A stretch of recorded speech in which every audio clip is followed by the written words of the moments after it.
everybody, and welcome back to Need More Info, a podcast exploring the worlds of movies, video games, and TV shows. I'm your host, Nate, and today I'm joined by guest host, James and Fergus.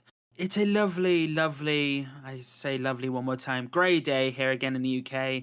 Seems the temperature has dropped a little bit, and it's definitely, you could definitely tell it there. I know a lot of people, including myself, who are very tired just when the temperature dropped, to say the least. And I know some people on this podcast, as well as me, have not been great over that period. So let's hop over to initially Fergus. How you been, man? I'm good now. I've spent the last week ill in bed watching Netflix, so I'm definitely caught up with all the shows now. You say that, and then like 30 more is gonna drop like Yeah. in a week's time. It's ridiculous. Have you watched Moon Knight yet? No, not yet. But I am up to date with Space Force, the Pentanarets. I'm not sure if I'm saying that right. Mike Myers' new thing. How is that? Like someone Okay. gave Mike Myers a bunch of money and no direction, and Mike Myers spewed all Mike Myers jokes for 6 episodes without any real direction. This kind of sounds like what I expected, to be honest. And it's a shame. I heard there's a special cameo in that movie as well from a certain green fellow, which no one expected. Oh, that is funny, yeah. Yeah, no, but I highly recommend Moon Knight, dude. It's finished now. It's very fucking confusing right until the end. Awesome, not connected to the MCU. So if people out there haven't seen Moon Knight yet and don't know what it is, you don't have to see like all the 25 movies and 6 different TV shows beforehand. But hopping over to our other host though, James, how about yourself, man? Yeah, I've been doing good, thanks. I have seen Moon Knight. It is really good, so I will second that. And the other thing I've been watching at the moment is Undone Season 2, which is on Amazon Prime. It's played by Raphael Robert Waxberg. What I'm pronouncing right? The guy who did BoJack Horseman. It's not a comedy. It's more of a drama. It's an animation again. Very more kind of realistic animation. It's the second season's a lot better than I like the first season, but it didn't hurt me as much as the second season is. I've still got 2 episodes left, but it's been really good, so I highly recommend that. That's Undone.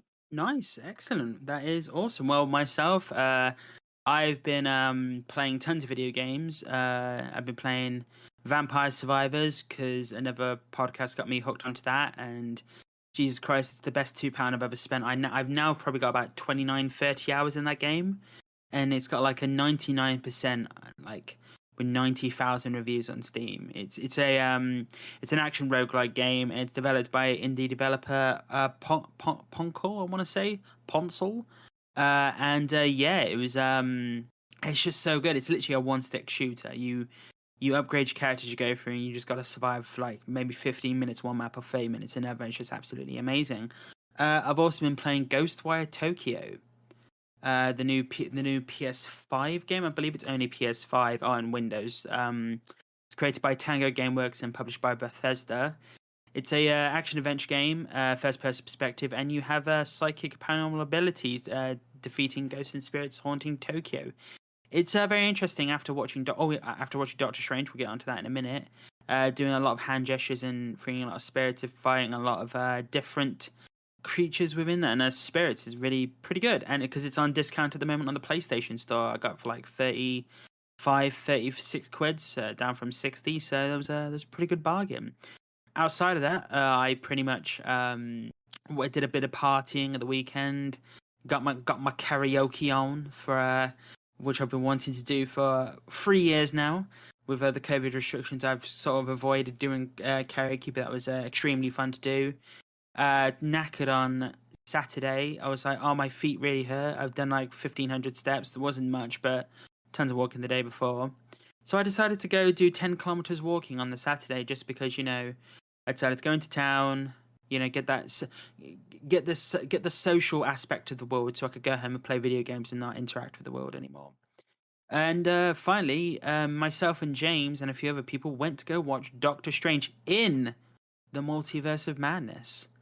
We will be doing a spoiler review for that, spoiler discussion for that movie, because It really does need it. Unfortunately, I had a lot of that movie spoiled for me ahead of time. Literally, mostly every cameo and thing in that movie. It's definitely not for little kids. But yeah, it's a brilliant film. We will discuss that further later.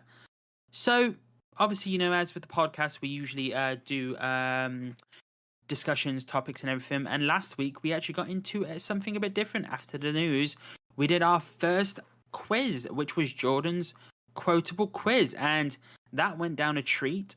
Jordan definitely needs to recalibrate those quotes because Jesus Christ, some of them were hard, and also I feel like I need to give in my geek card for not being able to get the Lord of the Rings one or the Marvel one, especially since I watched Lord of the Rings 2 weeks before.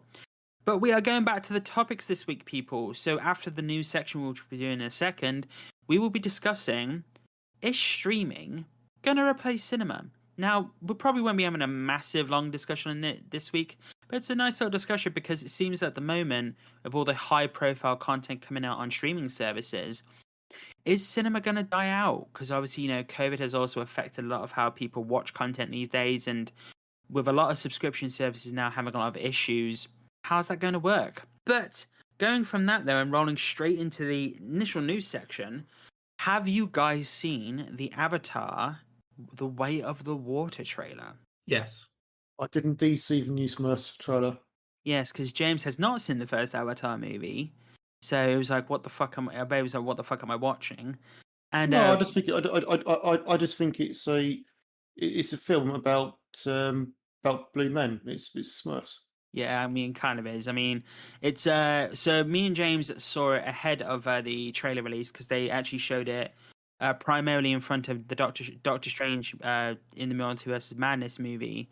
So obviously James Cameron is returning for this film, and he's directing Avatar 2, 3, 4, and 5.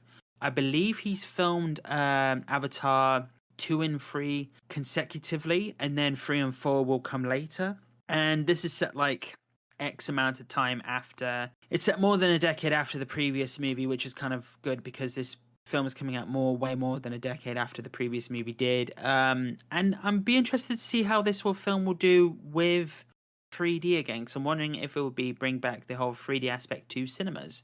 Obviously, we got the returning of Sam Worthington as Zoe Saldana, as the Jake Sully and Natiri, I want to say, and obviously we got other people joining such as Kate Winslet, Cliff Curtis, Sigourney Weaver is returning supposedly, and Stephen Lang, which is going to be an interesting one. Also, it's been rumored that Vin Diesel is going to be in the movie as well. So that'll be interesting to study because it's all about family. So yeah, that'll be awesome. Now I'm just wondering how this film's going to go because don't get me wrong, the film looked amazing. The CGI looked incredible. Good, but from the trailer I couldn't really tell where the action or drama was really going to be. Like they might be peacefully cohabiting with some humans, and one of them's pregnant, maybe. Then water's a big thing here. Yeah, no, I mean, like, it seems that, because I'm just looking at the wiki now, and there's, like, these, they have children now, and it's really interesting to see how this is going to go. And it does seem like this trailer is more of a visual piece to show the return of the world. And it's interesting because they did motion capture the water for this film, I believe. Again, I think we discussed that in the previous podcast. And the water, to be fair, does look really good on the characters. See the CGI water looks amazing, and it can be quite hard to do liquid dynamics in films, to be honest. But we'll see how that goes. I believe it comes out December 16th because I believe Shazam 2: Fury of the Gods moved its film. Now I'm actually looking more forward to Shazam 2, to be honest, because I really enjoyed the first one. It's essentially big with superpowers, and I'm a big fan of Zachary Levi. And Lucy Liu and Helen Mirren are going to be the bad guys in that film, which will be really interesting to see. But yes, moving on to our next movie topic, people. It seems we are switching from movie to TV now. They released the next teaser for the House of the Dragon TV series. Obviously, this is a prequel series set before Game of Thrones, and it's based on the George R.R. Martin novel Fire and Blood. It's set 200 years before Game of Thrones, but I believe it's 200 or 300 years before, and it's all the events leading up to the Targaryen Civil War, down to the dragons. Obviously, it's starring Matt Smith, Olivia Cook, Rhys Ifans, Paddy Considine, looking at this trailer, it seems to have a much more, like, Game of Thrones had a much more realistic take on its world. I would say, even though there were dragons and everything, but this seems to have more of a more fantastical take, which I'm quite intrigued by. I don't know if you guys have seen the trailer. Yeah, I just watched the trailer just before we came on air, I guess you'd call it. Firstly, it seems a bit strange to be attempting to prequel reboot Game of Thrones, considering how badly the last series was taken by people. I suspect people were somewhat burnt out on. No And pun of course, intended. people know how it ends. It just feels a bit of a weird note to hit, just the series in general. I do agree about the fantasy thing, because it is, you're taking it from Lord of the Ring visual cues. It is, blonde elves sort of aesthetic there and dragons. So, why not?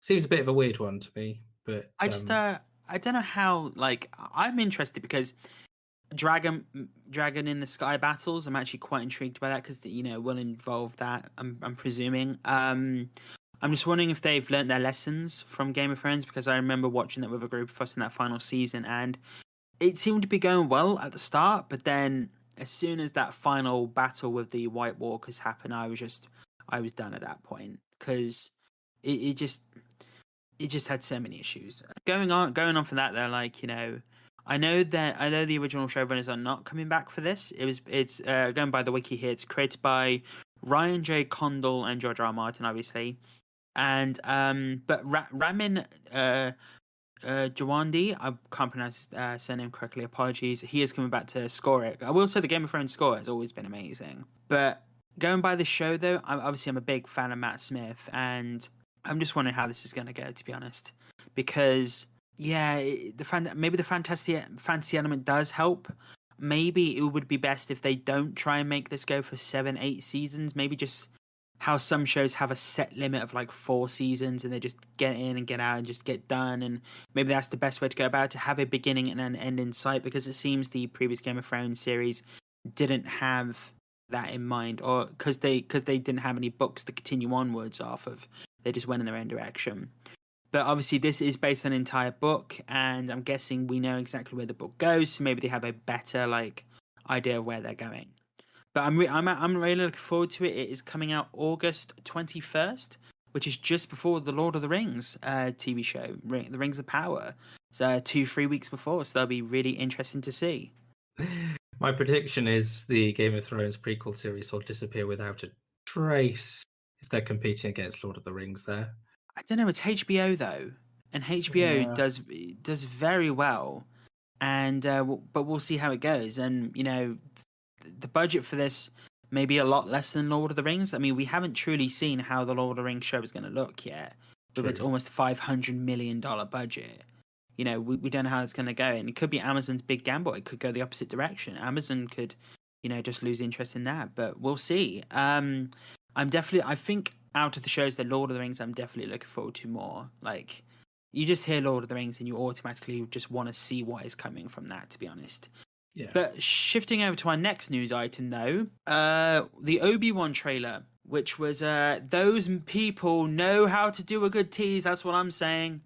Like, I think I'm actually considering we do like a special for the Obi-Wan first 2 episodes get released, because that teaser trailer, Jesus, it was very good in my opinion. I love the fact that they've not shown him using the lightsaber. They've showed 2 seconds of Vader, not all of him, literally putting him together, which I think is interesting. And I love the fact that people like Kumail Nanjiani are in this, and we don't know who they're playing, and all the other people in this. I love the fact that Joel Edgerton basically just creates a bigger burn than Anakin getting burned on Mustafar does by the whole how you trained his father, and I don't know how are you guys with this. I know James is not a big Star Wars fan, but Fergus more so. Still extremely very much looking forward to the series. It's, I guess, the new trailers added to the hype. Yeah, very excited. Probably one of the best up and coming Star Wars series. I know that's controversial with Mandalorian in the mix, but I'm looking forward to this a lot more than Mandalorian. I know people were very iffy with the second season of Mandalorian after the first season. I still quite enjoyed it, to be honest. And I know they do have a plan of their building up to a final event. I believe reading like there are all the shows like post like Return of the Jedi, Mandalorian, and Ahsoka, which we'll get onto in a second, will be building into a final event supposedly. That's what I've read. Just going by this though, I love the fact that they've only given us like a 1 minute 20 and a 1 minute 40 trailer, and they know how to use their music in their trailers because it's automatically cheating as soon as you put Battle of the Heroes and Duel of the Fates in there. It's like everyone gets hyped up as soon as that comes on. I know a lot of people have said it'll be really interesting if Obi-Wan doesn't use his lightsaber for most of the show because he is in hiding. So it's like, he's not going to be one of me brandishing a flashy sword around as he's hiding from the baddest mofo in the galaxy, I guess. And also, it seems there might be a connection to the Fallen Order game series, which I think is really interesting. How that video games are now tying into the lore, like visually directing, coming into the lore, and I'm hoping for a certain appearance by a certain Cal Kestis. I don't think it will happen. Yeah, and I'm just really looking forward to getting. My main hope for this is Hayden Christensen, because obviously he's coming back for this, but he's also getting on to the next news item, which is the Ahsoka series has actually gone into production now, and actually linking to Obi-Wan. It's said that Hayden Christensen is going to be in the Ahsoka TV series as Anakin Skywalker in that. So that's officially gone into production now. Only 3 cast members have been officially announced with their roles. So that's obviously Rosario Dawson as Ahsoka Tano, Hayden Christensen as Anakin Skywalker Darth Vader, and Natasha Liu Bordizio as Sabine Wren, who I'm very excited by. Also, Ivana Sarkno and Mary Elizabeth Winstead are in the show, in undisclosed roles, as well as Ray Stevenson has been cast as a villainous admiral. I don't know if you guys have seen Star Wars Rebels, because I believe it's going to link heavily into where this is going. It's a very big, great property, and obviously this is a spin-off from The Mandalorian. This is the one I'm most intrigued by. It has been written by Dave Filoni, because obviously this is Dave Filoni's creation from the, Ahsoka Tano was created by Dave Filoni back in the Clone Wars days. So it's nice to see this come to full fruition. And yeah, it's just going to production. We don't know much else at the moment, but I'm presuming we may get like a teaser trailer probably near Christmas or October time, probably around that time. Maybe we'll start getting some official cast images when Star Wars Celebration happens in a few weeks. So maybe we'll start getting some maybe like initial behind the scenes like shots and everything. So yeah, moving on to our final TV news items though. Open the phone box, people. Our 14th Doctor has been announced for the Doctor Who series, and I had to look up his name. His name is Ncuti Gatwa. He is a Rwandan Scottish actor, and he is taking over from Jodie Whittaker for the role of the 14th Doctor. He will be the first male black actor playing the lead in the series. He's not the first black actor actress in the role, for that was by another character. Unfortunately, I don't have her name right now. If I just bring that up now, I don't want to get away from that because I think it's rude if I don't. So yes, basically Joe Martin, who played the fugitive Doctor, appeared in the TV series, but Ncuti Gatwa is actually taking on for a recurring role as the 14th Doctor. He'll be making his first series appearance properly. It'll most likely be this Christmas, with obviously the reincarnation special, or early next year. I kind of dropped off Doctor Who, to be honest, but I know someone's coming back for this. I don't know if you guys have any more information. Oh, so that's it. Russell T Davies is coming back for the 14th series, and it'll be really interesting. I believe because obviously it's getting very popular in America now, Doctor Who. How this goes, I'm wondering if they're going to change it up quite a bit with the show going forwards, because obviously they do try and change it up a bit each Doctor, but yeah, we'll see how it goes. I've heard he's very good in the TV show Sex Education. I've never seen the show, to be honest. I've heard it's very good. It's a Netflix TV show. But yeah, congratulations to Ncuti Gatwa. We all look forward to seeing what you do. Shifting into games now, though. So, fellas, fancy going to the IMAX cinema for the Summer Games Fest on June 9th? Because it seems that Jeff Keighley has announced that Summer Games Fest for the opener will be, you'll be able to watch it at IMAX across the US, UK, and Canada, which I'm very excited by. It does seem interesting. I say, is the hype for things like the Oscars diminishes? Is the hype for things like Game Fest increasing?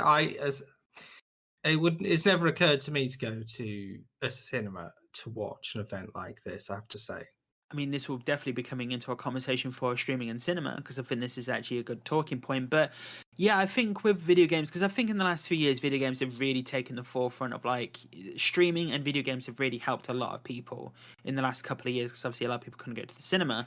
But I mean, I just remember watching all these events and being together with friends back in the day, watching E3 around houses and like seeing all the game announcements. But imagine being in a cinema with like 400, 500 people, all wanting these big reveals from like it's supposedly will feature announcements from 2K, Activision, Capcom, Electronic Arts, Gearbox, Bandai Namco, Square Enix, Riot, and others.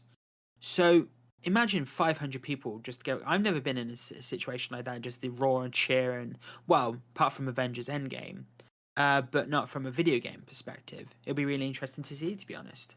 Yeah, and you will be paying to watch trailers, marketing material. But it depends on the price though, because they're probably not going to charge you 17 quid. Because obviously, it probably might be like £8-10, which I'd be fine with, to be honest, because it's the experience I'm paying for. It's 2.5 hours of show, all that and everything, and just the experience. And also it's a one-off thing as well. It's just a bit more than a pint down the pub. Yeah, I feel skeptical towards it, I have to say. I say that we'll cover this later, but even the event stuff at cinemas are things like, the opera or the ballet or live streams of theatre, which are, self-contained content that you pay for. Like I'm all up for streaming things like E3 and Games Fest and what have you, but it is to get an idea of what the new games are, and it is marketing material from their point of view. It's the idea of paying what will probably be a cinema ticket, half a cinema ticket, for literally just the cinema equivalent of the trailers before the film. Seems a bit of a weird concept, if I'm honest. Fair. I totally get that. We'll probably get into that a little bit as well. Going on to our final news items, though, we are getting a new Nintendo Indie World showcase tomorrow. So, always bloody happens when we record these shows. Sometimes we delay them, sometimes just so we can see what was going to happen. We wanted to delay last week's episode because of the Obi-Wan trailer, but unfortunately we couldn't record last week. So we will discuss the Nintendo Indie World Direct next week. It'll be really interesting to see what's actually coming up. I'm wondering when Nintendo are finally going to announce their next Switch, because it has to be this year. I think they have to announce the new Switch this year. I'm just looking forward to see what they do. Obviously, Nintendo are extremely, extremely creative in what sort of new games they actually release into the world. I'd actually like that Vampire Survivors on the Nintendo Switch. I think it'd be a great platform as well as mobile. But yeah, no, it's happening 9 a.m. Pacific time and 10 a.m. Eastern time. So I believe that's like 5 p.m. UK time. So that'll be good to see tomorrow, people. You can check that on obviously YouTube and probably on Nintendo's Twitch page or wherever they're streaming it. Just go to Nintendo America Twitter and see the link there to watch it. Going on to our final news items there, which are linked, was the Gotham Knights video game, which is coming out this year, which I'm extremely excited for. It's a upcoming action role-playing game from WB Games Montreal, who did the Arkham Origins game, and published by Warner Brothers Interactive Entertainment. It has finally got a release date, which was announced a little while ago for October 25th this year. I'm very excited, week after my birthday. A little hint. It's set after the events of Batman and Jim Gordon dying in the game, and it follows the Bat family, Nightwing, Batgirl, Robin, and Red Hood, who are tasked with, this is off the Wikipedia page, who who are tasked with restoring justice to Gotham City during a period of decline in the immediate aftermath of Batman's death. While investigating Batman's mysterious disappearance, the heroes come into conflict with the Court of Owls, a secret society that is as old as Gotham itself, and their legion of brainwashed assassins called Talons. Now, I know James is excited for the idea of the Court of Owls because there's actually someone we discussed in our Batman episode, which we think we should really happen. But going by the news, though, today, unfortunately, people on the PlayStation 4 and Xbox One will not be able to play this game. It's starting to happen now, people. They're not going to start... I think this is the start of the decline of the cross-gen video games because it does take up a lot of resources to actually port these games to older, it has limitations to it as well. And I feel, even though this is still being developed for Unreal Engine 4, I do think pulling their resourcing onto the Windows, PC, PlayStation 5, and Xbox Series X and S, I think that's the best direction to go, to be honest. That was also announced. Also, it is a 2-player cooperative multiplayer game, but you can play it single player. I'd be really interested to see how they do that, and it is a open world game. Finishing off, though, they actually gave us a gameplay demo for the actual show, for the actual game itself. I don't know if you guys have seen the gameplay footage. No.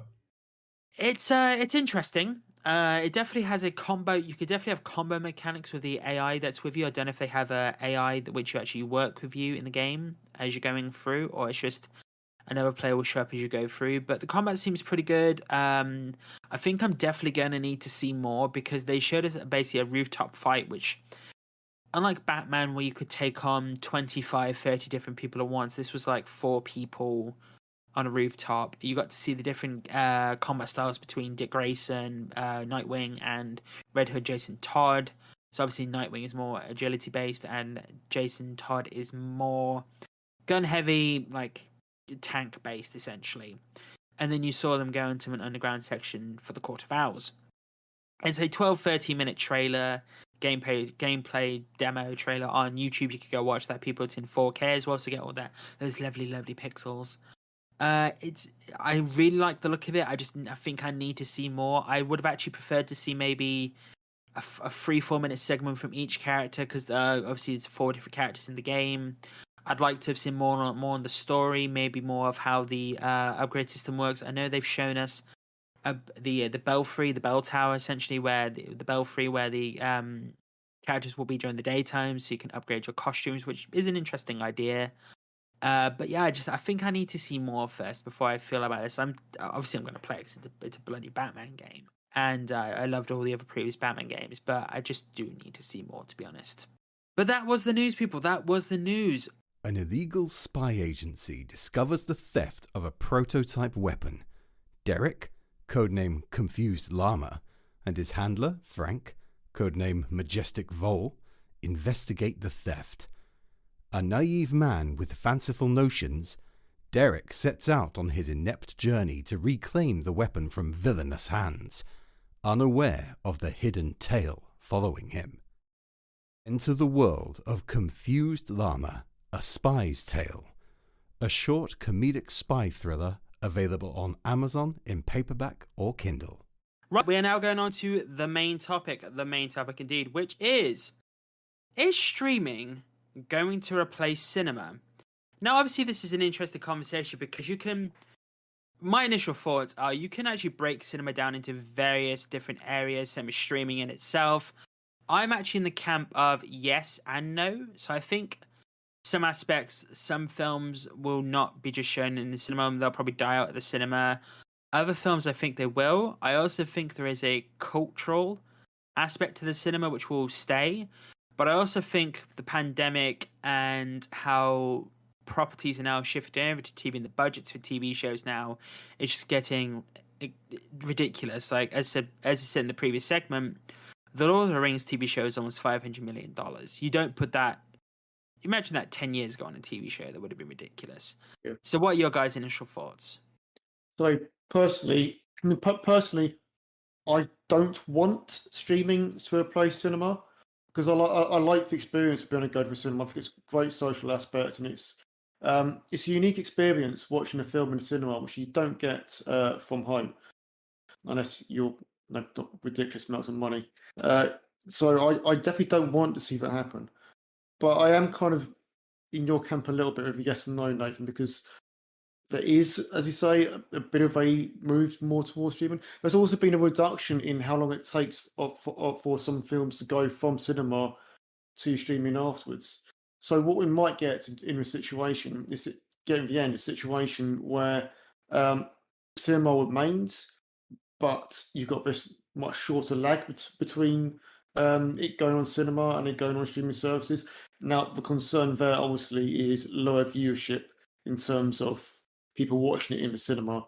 So I think whatever happens, we probably are on a trajectory where there's going to be some impact on cinemas, maybe a reduction in the amount of them. It's an interesting one, really. Like, during COVID, I was doing a lot of streaming, but there is a cinema near me that is quite nice. It's got good seats. You get like table service. They'll bring you drinks and food. And it was a good excuse to leave the house. They were showing things that weren't currently on streaming services. So I think there probably is a space for cinemas. I do doubt that 25 screen pack them in multiplex cinemas that only show Trolls 2 is probably not going to be around that much longer. Yeah, no, I do get that. I think you actually hit the nail on the head in one part there. I think my first starting point is I think cinema is mainly going to be for the big events. That would be one of the big things. I think that your Marvels, your Star Wars, your big Hollywood blockbusters. Like, I think films from like people like Michael Bay and Roland Emmerich, they will shift more to the streaming services, as we've seen with Moonfall and Six Underground, and these have gone to streaming services. I believe Ambulance was cinema, I believe, but yeah, I do think these will shift to streaming services more.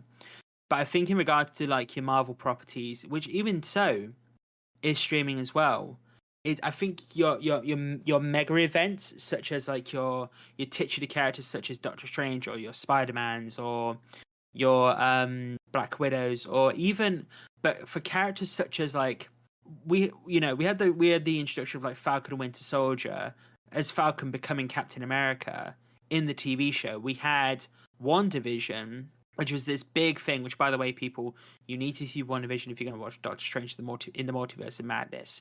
That was on Disney Plus, and I do think like just the big like Endgame events and the big Star Wars events will be the reason people still go to the cinema. Now, saying that, I do think there'll be a difference between mega cinema screenings and indie cinema screenings, because I do think you're still going to get your Wes Andersons, your A24 films, your lower budget but very good films still at the cinema still, but they're not going to be to the level. They're not going to be like pushing out screenings as much, because I know there's been a talk of like Multiverse of Madness coming out, going up against Everything Everywhere All at Once, and ironically both multiverse films, but obviously Doctor Strange is getting a lot more screens available for that film compared to the A24 movie. Now, I know I'm actually in both camps there. I understand the situation because a lot of people want to see the film and avoid spoilers, but I've been waiting to see Everything Everywhere All at Once for quite a while, and finally being able to see it has the availability there. So it's just a case of thinking, are we going to have maybe a split in cinema? Like, we'll have your Cineworlds and your Odeons maybe collapsing as well and just becoming one major chain cinema, and then you'll have your independent cinemas, which you do have still. And I think that's my perspective for when it's going to go. My initial thoughts. So I'm quite conscious of cinema's pretty unique in the fact that you all get together in a physical space to watch something, which doesn't happen in our lives, in our living rooms that much anymore. Like, even like families getting around to watch that one show at tea time doesn't happen. Everyone's split off and watching their various shows on their various screens, on their various streaming services, even within the same house. I don't know if you're aware, a lot of cinemas have things like Sound of Music sing-alongs, or Rocky Horror Picture Show sing-along, so this sort of thing. So I think, yeah, it has a place for things like where a community wants to get together and laugh at the same jokes and sing along to the sound of music. It would be a shame if it descends to purely sing-along Rocky Horror Picture Show, but it's a fairly unique experience, and so doing away with it would be a massive detriment culturally to us all, I think. Going off of that point, actually, folks, we actually discussed it in our news segment very briefly. Events could become a big part of cinema culture, like, people getting together, and because I know a lot of cinemas are hosting more Broadway West End performances in cinemas now.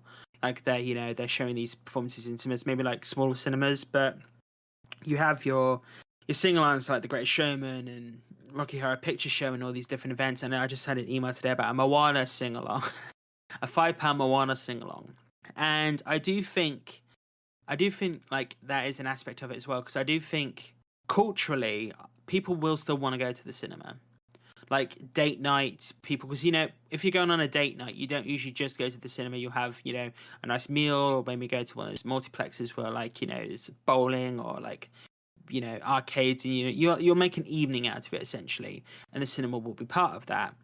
But I do think like it's the major events which actually will tie around that quite a bit, either events in the sense of big films or like events where communities get together and do something specific.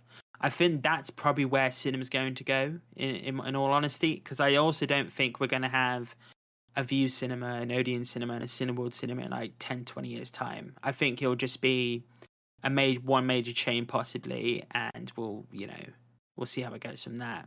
So I mean, just to kind of like go off a little bit of a tangent, but still related. So you've got like directors like Christopher Nolan who expressed his desire in the past he designs all his stuff for the cinematic experience. He's very much like against he'd be against like all the streaming stuff. I'm kind of like, from like a creativity point of view, do you think it would have a negative impact on the kind of films that get made if cinema was to go? Yes and no, because at the end of the day, I'm going to be honest with you, TV screens are getting bigger and cheaper. Like, a 65-inch 4K TV 10 years ago would cost thousands of pounds, and now it could cost about 300, 400 quid. It's and eventually 80-inch screens could be cheaper, and that is a cinema screen in itself pretty much. And I think this is where I come in the effect of like the big films, like the Nolan films. Because to be honest with you, Tenet, I haven't seen Tenet myself, but I know films like Dune. Well, Denis Villeneuve. I didn't see that at the cinema, and I heard that I actually missed out there. I believe you were actually one of the ones that said, Fergus, I definitely missed out there, to be honest, with Dune. Even I managed to miss Dune in the cinema. I had to stream it afterwards. But everyone has said that it has been very, very mixed for a very, very big multi-million-pound sound system. And if you're not listening to it on billion-pound speakers, you might as well be, watching the Sahara Desert through a window or something like. But yeah, I definitely agree, James. Like, because obviously we have the IMAX formatting in regards to a lot of films, but they are putting IMAX formatting on Disney Plus now, and like they are showing you the, those films in that regard. And I do think, certain films people will still want to see them at the cinema. Like, that's the thing. We will still have those big films from the Nolans, from the Villeneuves, all the big properties. They'll still go to the cinema, but I don't think it'll be a case of they'll be everywhere as they are now. But I think a lot more properties are actually going to be ported to streaming more. So this actually goes into another part of the conversation as we were talking about, like Disney Plus, Netflix, Amazon Prime. All these streaming services are coming about now. It's becoming the streaming wars essentially. Netflix is having to pull out more now compared to other streaming services as well, because obviously they recently had a news article about subscriber loss, and they're going to be bringing in password crackdown sharing, and which I think I definitely think they definitely need to have student accounts if they're going to do that for Netflix users, if they're going to do that, because there's discussions, I believe, that the recent Stranger Things series, each episode is about $30 million an episode, which is ludicrous money for a TV show. I'm wondering if a lot of that is salaries as well, because there are a lot of actors in that show, or if it's the visual effects. But you have all these streaming services coming in now, doing all these big property announcements. You have Lord of the Rings, Game of Thrones. So I think probably, I'd say Westworld was, but I think Game of Thrones was the one that made TV go, oh no, this can be done on TV now. Like, you can have these big, epic shows on TV. You had your big narrative shows such as Breaking Bad and other shows like that on TV, but HBO came in and went, here's Game of Thrones, this is how it's done now. And now Disney Plus has come in with its Marvel TV shows and just laid the groundwork there as well, because people are having to watch Marvel TV shows now to understand the films, which is ludicrous in itself. Like, having to watch, 9 episodes of one TV show and 8 episodes of another. But I think... Yeah, no, I definitely suffer from this one myself. If you're not... It's because the subscriber base for the... Well, right. So there are a lot of subscription services. Not everyone can be subscribed to all of them. If all films that come out at the cinema require you to have seen a TV series to enjoy it, so say Mandalorian for the latest Star Wars, or you're only getting people who already subscribe to your service to go to the cinema to watch your film. And at that stage, the studio's going to go, well, why are we bothering paying for the cinema release when we've already got all the people who are going to watch this film in anyway, unless they're using the movie as a marketing tool to get people to subscribe. But if the film's so obscured by the fact you haven't seen the TV series, you've got to bear in mind, like, studio incentive, especially when we're getting really crossover. Like, there are entire film franchises that I am going to struggle continuing with because I don't subscribe to the right service, which is sad. Yeah, no, I totally get that. And also, like, at the end of the day, when it comes to streaming services, we do have a ton to choose from now. Granted, not as much in the UK, because obviously we're still waiting for HBO Max, which we'll probably not get until 2025. We're finally getting Paramount Plus on June the 22nd. We are slowly getting these streaming services, because obviously Paramount has all its Star Trek shows, and now it has the Halo TV show, Transformers films and everything. Now, I've heard Halo is pretty good for what it is, but we'll see how that goes. We will find out. But Disney Plus is obviously the biggest contender in regards to pushing these properties onto people wanting to have that comparison between film at cinema and TV shows at home. Because watching Moon Knight at home, that could have been done as a 2-hour film at the cinema, but also I think a lot of people prefer home now because it gives people time to breathe. You could take bathroom breaks, because when the Snyder Cut came out and you could watch that at home, and the fact that film is 4 hours long, I couldn't do that at the cinema. Like, Batman was the Batman was hard enough for 3 hours, and I had to go to the toilet twice. That's another thing. Like, being able to watch films at home now, which is much easier, I think is better for a lot of people, because it's it's more cost effective as well. Because think about going to the cinema, £15 a ticket, all the confectionery that goes with it, whereas you pay 20 quid to rent a movie at home, which you can do, like, if they do that service. Everyone gets together and watches it on a big TV, and Bob's your uncle, all was done. And James actually hit on a point earlier, the fact that if you don't want to go to the cinema, you can just wait 45 days and it'll be on streaming to rent and purchasing, to do it that way. Now, for myself, I want to avoid the spoilers. So it's a case of, that's another thing as well. A lot of people don't want to be spoiled by these films. So that's why they go to the cinema. So what you're saying, Nate, is that there is conspiracy that it is the cinema chains who are pumping up the spoilers to try and get people to go to the cinema. You heard it here first, folks. No, I'm joking. But yeah, no, it's just I just think with, like, properties like Stranger Things and The Mandalorian and Game of Thrones, these are big budget shows that would never work on the cinema, in my opinion. They could, but they'd be heavily diluting the narrative. And that's what people want nowadays. They want to be engrossed by longer form stories. I think a lot of people do.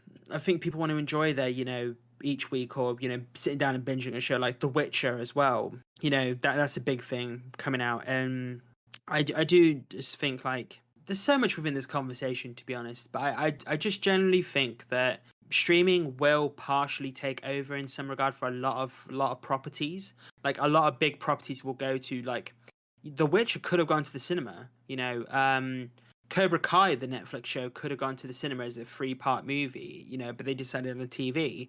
Also, a lot of creators don't want to be condensed to a 2-hour narrative. They want for their time for their shows to breathe.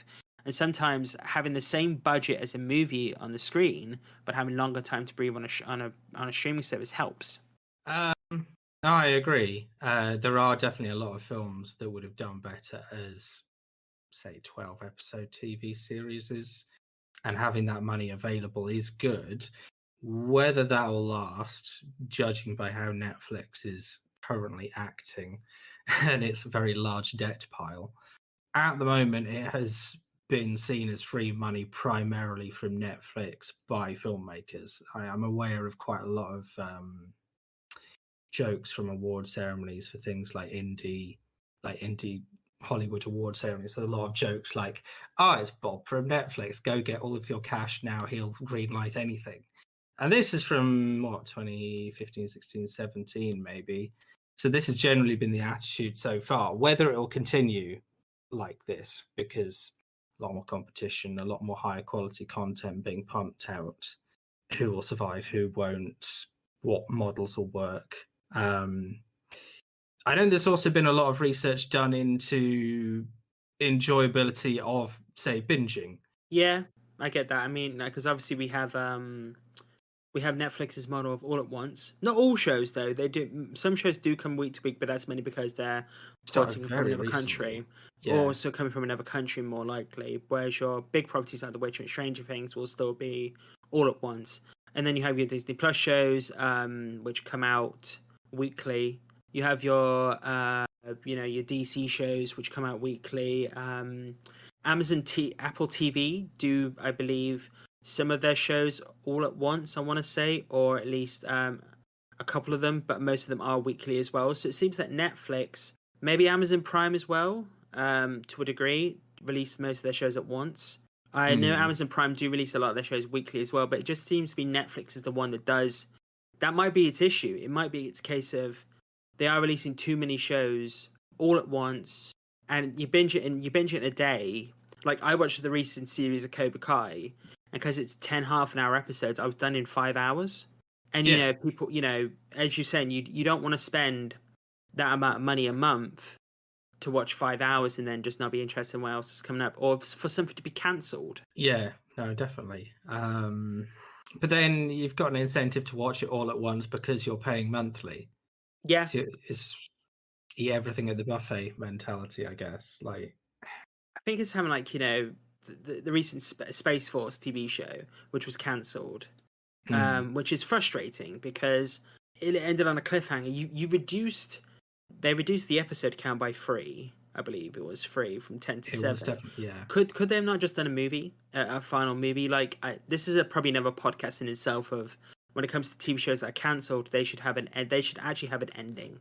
They already did a film of the 3rd season of Space Force. It's called Don't Look Up. Oh, wow. Okay. Touche.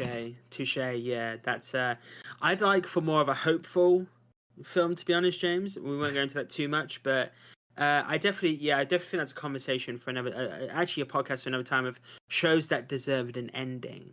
I mean, Community or the sitcom were always joking about having an ending movie that's never materialized, but I think they've all moved on. I think that I could see that happening.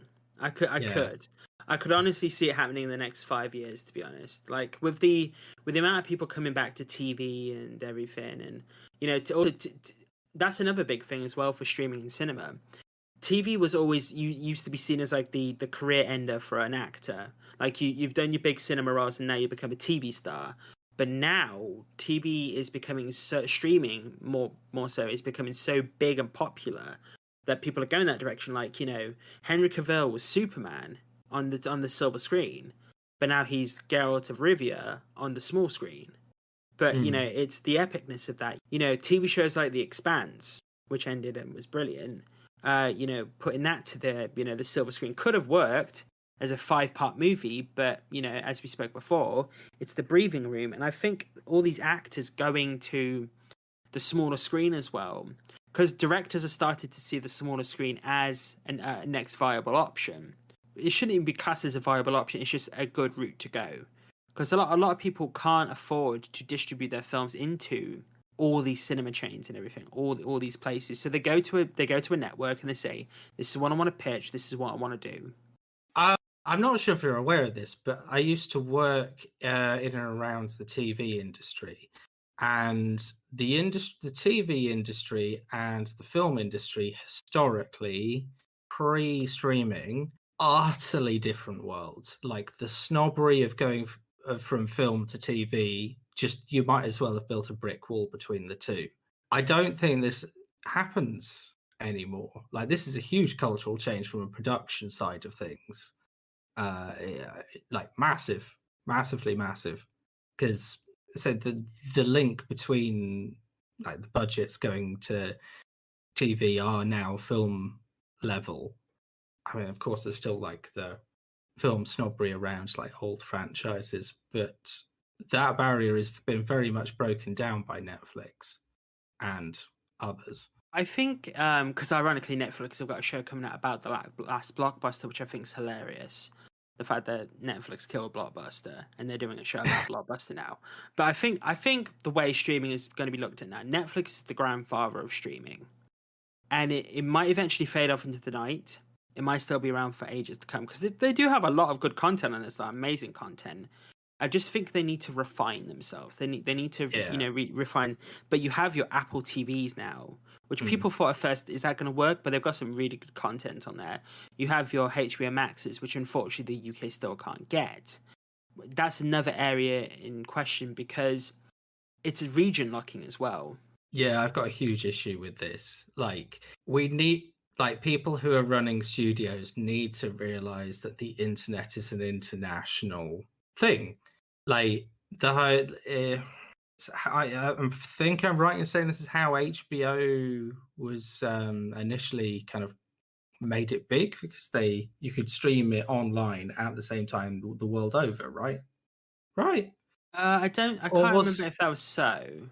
Or was it the fact, I have a vague memory of HBO being heavily involved in this, like everyone wanted to watch their show, or maybe they did region lock it so everyone pirated it, so like the first series of Game of Thrones was the single most pirated thing of all time as a result. That sounds more likely. Yeah, I guess people are like trying to carve out territories for themselves, but these territories were first like made when, you know, VHSs were a thing, and the landscape's completely changed, and the business and law needs to catch up with it. I know a lot of people will be, you know, again, territory will lose out potentially their monopolies on, say, Northern Europe or something, but region locking content is locking people off from a lot of stuff and is losing a lot of people a lot of money. I do think like I think once 2025 comes around, I think that will be the turning point of the international market for streaming. Like, any streaming service that comes out after that won't try to come into restricting this, because obviously HBO is linked to Sky. That's the reason why we're not getting it over here, because they've got to deal with Sky and Paramount Plus. I don't know what was going on there with Paramount Plus, but I know we're finally getting it now, like 6 months, 7 months after everyone else, which is frustrating, because a lot of these TV shows are coming out at that time before we're getting it. And, you know, to be fair, it happened to the world of cinema. Like, literally, the movie Everything Everywhere All at Once has been in American cinemas for I think about a month before us. And, you know, we get it later. But I do think, like, streaming might win out in the degree of basically a lot of people will want to go to stream because it's more comfortable, it's more easier to access, it's cheaper, depending on what you get. Because you could theoretically schedule all the different shows you want to watch and just cancel your subscription each time, and just, you know, go back to it and just watch it each month and everything, and just eventually get to watch everything. Not for me. I've got every subscription service because, that's how it works for a lot of people. It's just more convenient. I think one thing we never really truly discussed, like going off the whole subscription-based thing, is cinema subscription. So obviously, with Cineworld, you have and Odeon, you have your unlimited cards. The View Cinema doesn't do it here in the UK. Regal Cinema obviously is part of the Cineworld group in America, but I think this is a way that cinema can continue, like in regards to keeping people coming back. Yeah, I did look at this, but for a lot of the multiplex chain versions, you really need to go more than once a week for it to make financial sense. And I can't guarantee that there's going to be 2 things a week I want to watch, if I'm honest. I think also it depends where you live, because we don't live that close to a cinema that has subscription based service. If I lived closer to that, I'd probably go a lot more. And because I actually cancelled my card in the end because I just couldn't afford to travel all the time and go there. Because obviously, taking into consideration taking the train all the time to this place, you're paying like £5-6 just to get there each time. It's probably just cheaper to just live near there at the time. I mean, if I won the lottery, I just make my own cinema, to be honest. That's how you solve it, people. Win the lottery and build your own outdoor cinema at home. That's the best way to go. But yeah, no, I just I do think though that round this off though, this is a weird conversation we've had, people. Hopefully you've enjoyed the rambles that we've had with this topic today, people. We didn't really have too much of a structure today, but I think in regards to how streaming is going to go, I think when it comes to this, I think it's going to be a mixed bag. I think cinema is going to be still around, but it's going to be more narrowly specific to certain things, events and major film events, where streaming is going to pull in a lot bigger crowd, because also you had stuff like Amazon buying James Bond and RoboCop and Rocky, because I could see that I could see a Rocky film coming to streaming instead of cinema. I could see a RoboCop series happen, because the film series outside of that. And also going to James's point, some people might not just want to go to the cinema because they just can't afford it, or it's going to be out soon on TV and they don't care about spoilers as much, so they'll wait the 45 days to watch it at home, which a lot of cinemas companies are doing now. So I think, but streaming though, I definitely think streaming might win out quite a bit in the end, because of convenience, and also it's not seen as a step down for actors and directors anymore. It's seen as another avenue to go down, because it's another route to get financing, and it's another place to take your vision essentially, or act out your vision. Yeah, absolutely. It is worth saying that the Oscars during the pandemic did make quite a lot of adjustments to the rules of who could be nominated for an Oscar. Previously, streaming wasn't a thing, so to qualify for an Oscar nomination, you needed to have a certain amount of days in a cinema, which led to an awful lot of indie Oscar baity type films paying for local cinema release. So that way these films got saw. But that has changed theoretically, temporarily. I'm not aware of it being changed back yet, but you no longer need to have released in a cinema to qualify for an Oscar. You just need to be a film, which has led to a lot of a debate about what's a film. And there's been a lot of did you ever see The Irishman? Oh yeah, the Martin Scorsese film. Yeah, so this caused a lot of controversy. He wanted it to be an Oscar-nominated film. We didn't release it in the cinema, then they did, and then it was 4.5 hours long, and then it was... That's what I'm trying to say. It's too long for a film. Yeah, it became the centre of a major discussion about what is film. The industry is having a massive existential crisis over this, or the traditional, 1930s Oscar, come see my movie, picture, see kind of guys are struggling to catch up with the way things are changing. I'm still changing. I mean, just looking at this year's winner, Coda, which won Best Picture, Best Supporting Actor, and Best Adapted Screenplay, which just goes to show people streaming films can work. It was an Apple TV film. It had a budget of $10 million, and it only made $1.6 million at the box office. Now, just looking at the screenings, I believe so. 2 days after Coda's premiere, Yeah, just theatre and streaming. So the film was released to theatres and through the streaming services in selected countries on August 13th. It made $100,000 in its domestic opening weekend. But Apple spent $10 million to the Films Awards campaign. Free screenings actually happened for us. So Apple just gave away the film for free in cinemas. But by March 20th, 2022, the film streamed in 973,000 households in the US, including 375,000 since the Oscar nominations on February 8th. So in the 3 days following its Best Picture win, it saw a 300% increase in views, and it was also re-released in 600 theaters following the following Friday after the Oscars. So it just goes to show, because wasn't there another what was the Netflix movie called that won? Because that was the first year that Netflix won an Oscar. It was trying to remember what it's called now, to be honest. If we go to the old streaming services, so it's not The Hurt Locker, because that's definitely way before.